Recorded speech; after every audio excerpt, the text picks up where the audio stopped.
Hi everyone, Scrappy Kathy here with another edition of Challenge Accepted. This week, the challenge that Shannon Allor and I have accepted is that of one of the Spring 2019 Inspiration Challenges at Mercy Tiara's 27-day scrap challenge. It's on Facebook, and all during the month of May there will be a whole series of inspiration challenges, and this is just one of them. So I'm doing the diagonal here with mixed media, pattern that reads as a solid, free space, hearts and sequins. And the hearts and sequins are easy for me because I put hearts and sequins on nearly every layout. And I've actually found in my scrap pile lots of patterns that read as solids. And I've got some inks over here to splatter for my mixed media. I really don't want to do any stenciling or anything heavy on here because I've got so many colors and so much going on. And you might ask me why I have this very strong rainbow vibe going on here. Well, For the Love of Pretty Paper is also got a challenge going on the month of May. Every day there's a new prompt. Prompt a Day for the month of May is the title of their little exercise. And May 1st, the day that I'm filming this, the prompt is rainbow. So I'm doing this for the May 1st For the Love of Pretty Paper, for the May Mercy Tiara, and I'm also doing load this month. So the load prompt is about escape. That's the story prompt, and the technique prompt is to break the scrapbooking rules. So I'm not going to go real heavy on breaking the rules here. I'm probably going to do a few clusters that don't have multiples of 3 in them or odd numbers. I may have a cluster of 2 or 4 elements depending on the colors that I come up with. I'm probably going to try to, I've got a bunch of hearts here in different colors that I'll add on. I have all of my sequins laid out. You can probably see there a little bit better. And, I've followed Shannon's lead in taping down my background paper so that it doesn't move around. And as long as I don't move my phone like I just did, you should get a pretty good view of what I'm doing.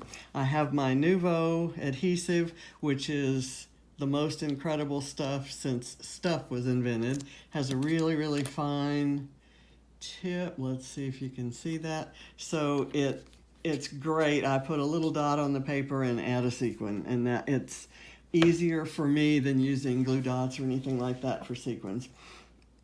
My mixed media is going, as I said, it's going to be splatters of ink, and I tend to want to do that before I put the photos anywhere near. And just to let you know what the title of this is going to be Escape, and my journaling is a list of requirements for me to consider it's an escape. And the photos I have are of my craft table when it's clean, a very rare photo indeed, and a photo from the garden. So it's either crafting at my table with a neat layout there, or walking through the garden when it looks like this in the spring. So that's kind of how I'm sticking to. I'm going to do the story prompt for load, the technique prompt for load, the rainbow prompt for the Love of Pretty Paper, and the bingo for Mercy Tiara.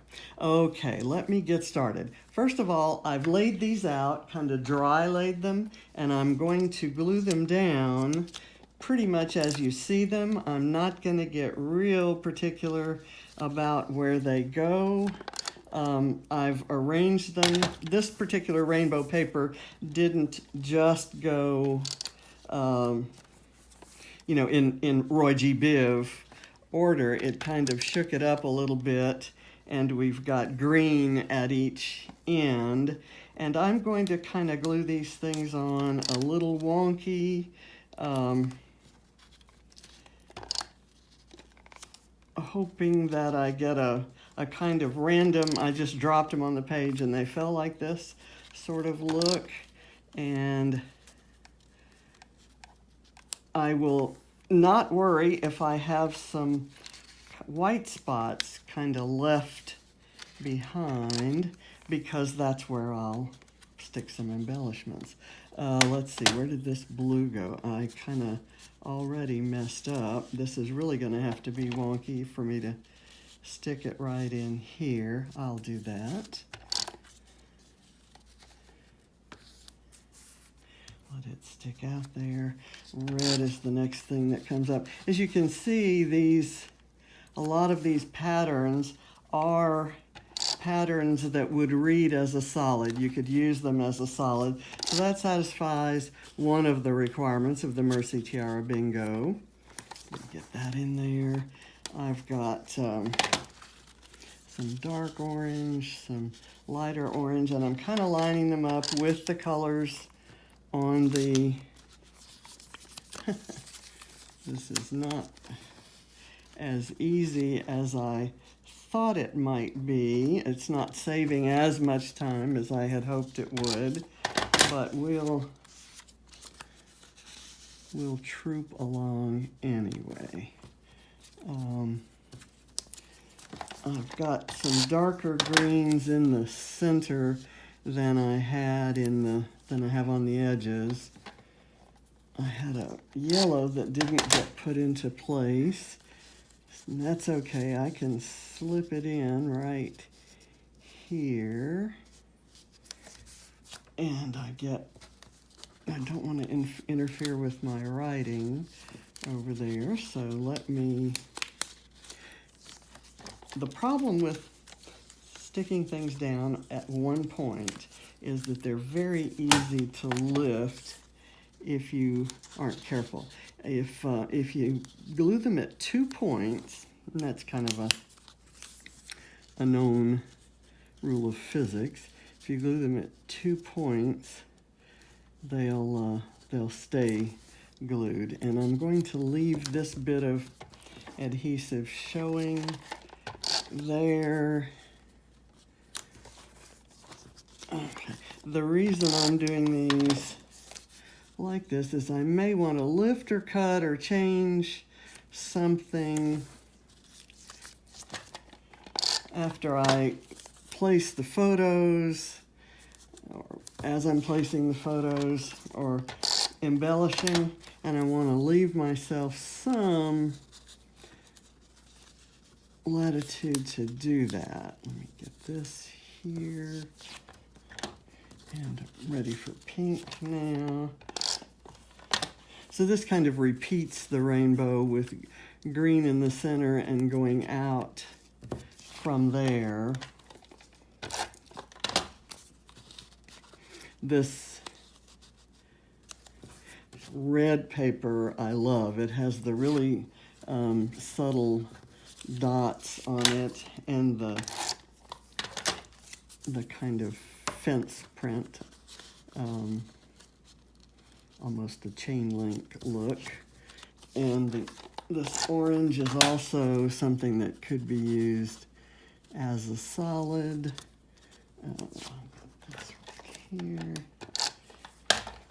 I've seen lots of rainbow layouts that I love. One I've actually downloaded in order to lift it has these kind of stripes, and then half the page is stripes, and then there's solids on the other half of the page, and they're butterflies. She's punched butterflies out of the colors that match the lines. Okay, I've got those down.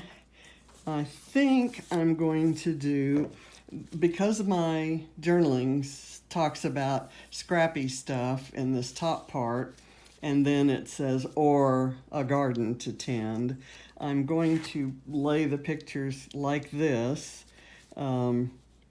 probably want to connect them at a corner like this. So I'm going to intentionally lay them at an angle that's, excuse me while I reach through my scraps to come up with a sheet of foam.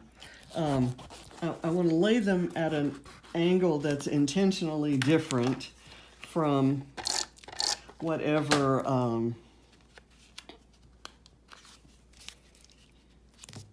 whatever lines are closest.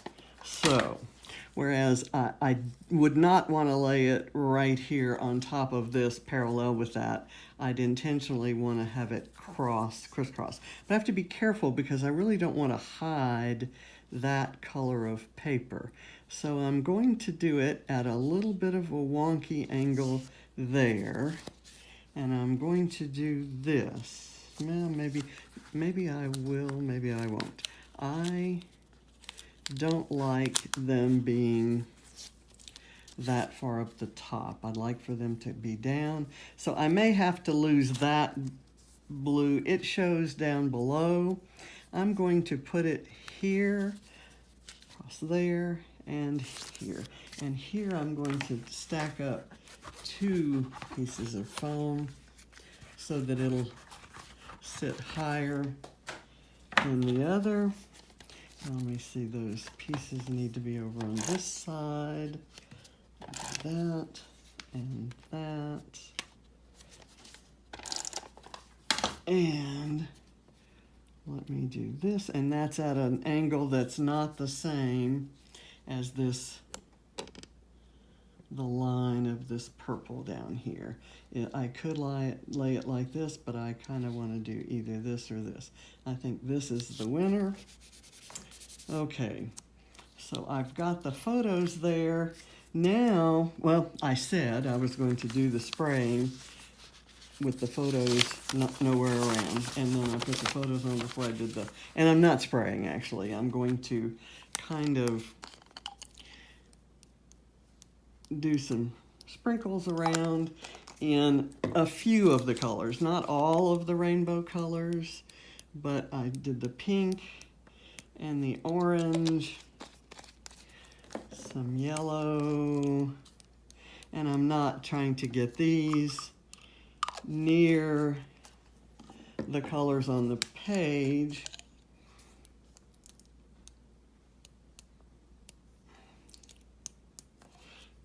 And it's not bothering me if it gets on the strips of paper. I had intended that, which was why I did those, put those on first. Okay, hopefully we protected the photos. I think so. And I've got my splatters around, which kind of, I like that as a counterpoint to the neat table. And if you're laughing because I think that's a neat table, you should see it most of the time. Okay, so now I'm going to go with the hearts, and I like, red is one of our colors there, and I've got an area right here where there's some red and orange, so I'm probably going to do a red heart here. The color is very similar to what's under it, but the sheen is very different. So now I'm going to look for orange, and I don't have any orange in that type of heart, but I do have a small orange here. And if you have seen many of my pages, you know that I tend to do these little pairs of hearts around a lot. Okay, I like this kind of iridescent blue that has some aqua to it. And then here's these tweezers for this. I have a darker blue that kind of goes with this. So I've put the dark blue over the lighter blue paper and the lighter blue over the darker blue paper to give some contrast. I'd like to do some, now see that if I did 3 clusters of 2, that's following a rule. I'm here to break rules, so let's go with a purple heart here. I'm going to kind of cover, I don't know if you can see this. Let me move the camera. Right here is a break or a corner where this lighter lavender checked paper joins, and there's a kind of a gap there where the darker purple is. So I'm going to stick that there and maybe go with a smaller lavender heart. Do I have anything that looks like purple? I do. I have I like mixing types and sizes of hearts. So let me do this larger one underneath, and I'll overlap it with the smaller one. Let's do this. It works better to kind of hide that gap anyway. That's actually gray, but that's okay in this environment. That's fine for me. So now I'm going to do a fourth set, and I'm going to go with pink, and I will do two different styles and types of pink. I'll put one there, and I'll get another one here. And I've somewhat kept the colors of these near the color families that they belong to, so that you get a little bit of a sense of continuity in colors there. And I will do that same thing as I start adding sequins. So I'm opening my jar of pink sequins first, gonna shake a few out onto the table, and everywhere I see some pink, either pink paper, a pink stripe in the paper, or a pink scrap, I'm going to stick a dot of glue, and I hope I remember where all these go, and I'll go maybe right here and kind of, that broke, whoops, I just spilled a few sequins, and I'm sure that's never happened to anyone else. I'm sure it's the first time it's happened to me. Not. Okay, and these are Martha Stewart sequins, and I love them because they're separated out by color into these little jars, and I'm kind of running low in them. I like those better than sequin mixes, and I know sequin mixes are all the rage, but I like that if I go with pink, there's a mix of different pinks and different types. Some of them are clear, some are flat sheen, some are iridescent, some are metallic. So I've done pink there. Again, I'm not going to do every color. I want to emphasize the yellow, though. I do like yellow sequins on things that look like little rays of sunshine. Let me get my yellow here. I'm going to pick this paper and put this guy down.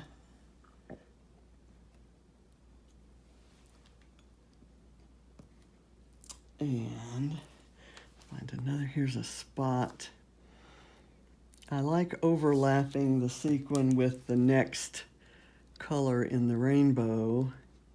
It makes the sequin somewhat stand out a bit. Here's one of the clear ones. I really like those. I'm going to go with this empty spot right here. So some of these will look like they're connected to the cluster, this entire center thing I'm going to call the photo cluster.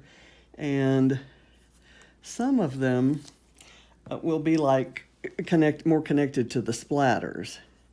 So I don't mind that look. I kind of like the scattered, splattery look.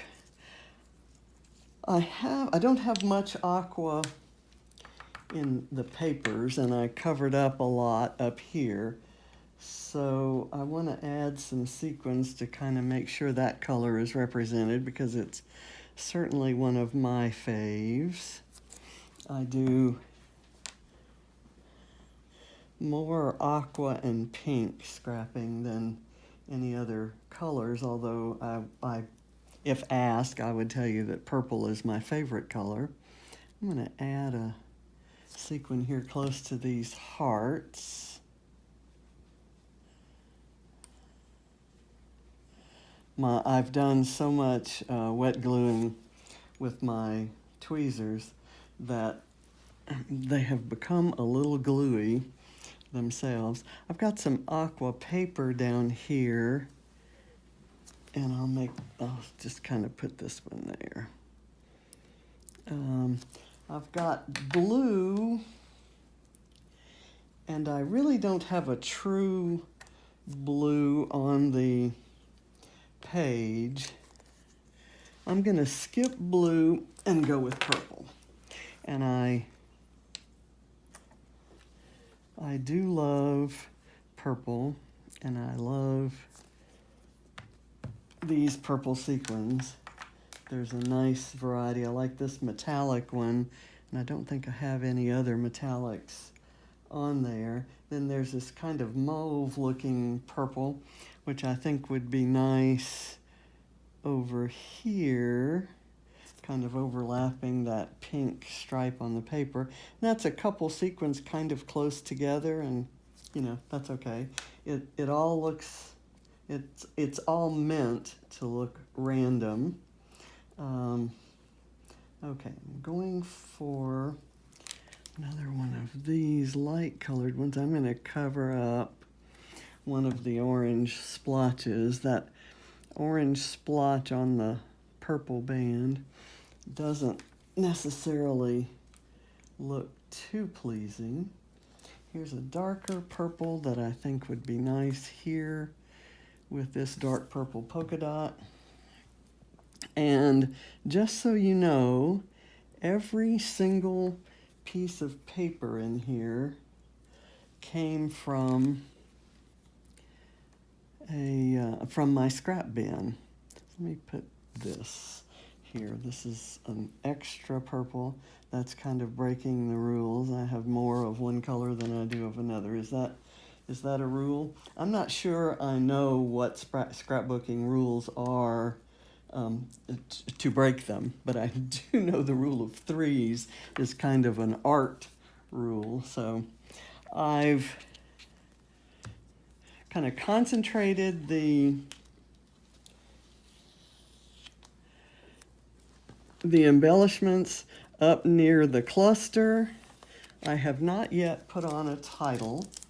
I'm going to use, there's a cute yellow heart, so I have to use that, right?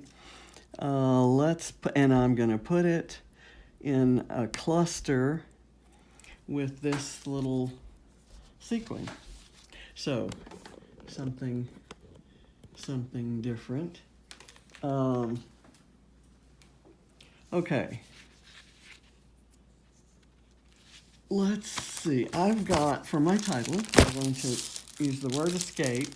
I'm going to use these. I've got these, this cute font by Amy Tangerine that I think has all the letters I need.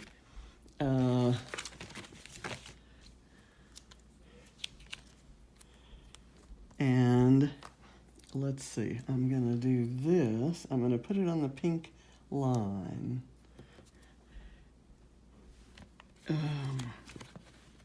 I've got some of the letters have the little holes filled in, and that kind of gives it a different look. So I'm going to pick the P with the hole filled in. Are you able to see that? And I'll take the A with the hole actually there. And the C's are pretty much all alike, so there are no choices to make there. And I just love this. It kind of looks like somebody sat and hand cut these letters out of this pink foam. So I'm glad I did that. I wouldn't have started the E that far up. And the reason I left a little space out here is I'm thinking of doing an exclamation point, if there is one. Do I see one? Yes, there is one here.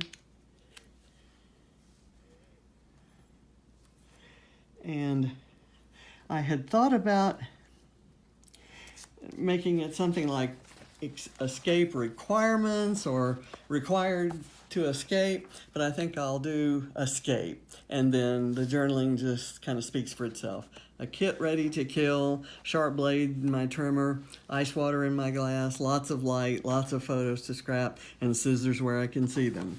Because you'll notice in this photo, the scissors are there. Frequently, the scissors are nowhere to be found. And I used 2 pairs on every page.